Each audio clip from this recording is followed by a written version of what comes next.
খুলনা প্রকৌশল ও প্রযুক্তি বিশ্ববিদ্যালয়ে ছাত্র রাজনীতি বন্ধের দাবিকে কেন্দ্র করে দুপক্ষের মধ্যে সংঘর্ষে উপাচার্য ও 2 শিক্ষক সহ অন্তত 20 জন আহত হয়েছেন।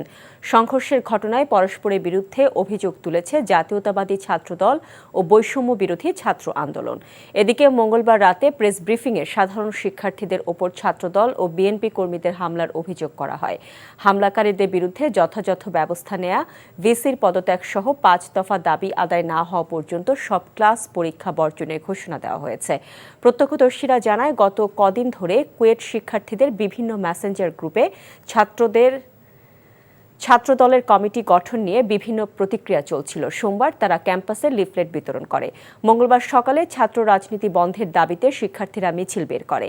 পরে উপাচার্যের কার্যালয় ঘেরাও করলে ছাত্রদল নেতাকর্মীদের সঙ্গে বাকবিতণ্ডা হয়। এদিন দুপুরে বৈষম্য বিরোধী ছাত্র আন্দোলন ও শিক্ষার্থীদের আরেকটি গ্রুপ ক্যাম্পাসে মিছিল বের করে। পরে কেন্দ্রীয় জামে মসজিদের সামনে পৌঁছলে দু গ্রুপের মধ্যে উত্তেজনা দেখা দেয়। এক পর্যায়ে ধাওয়া পাল্টা ধাওয়া ও সংঘর্ষ বাধলে বেশ কয়েকজন আহত হন। পরিস্থিতি নিয়ন্ত্রণে র্যাব ও পুলিশের পাশাপাশি ক্যাম্পাসে মোতায়েন করা হয় সেনা ও নৌ সদস্যদের।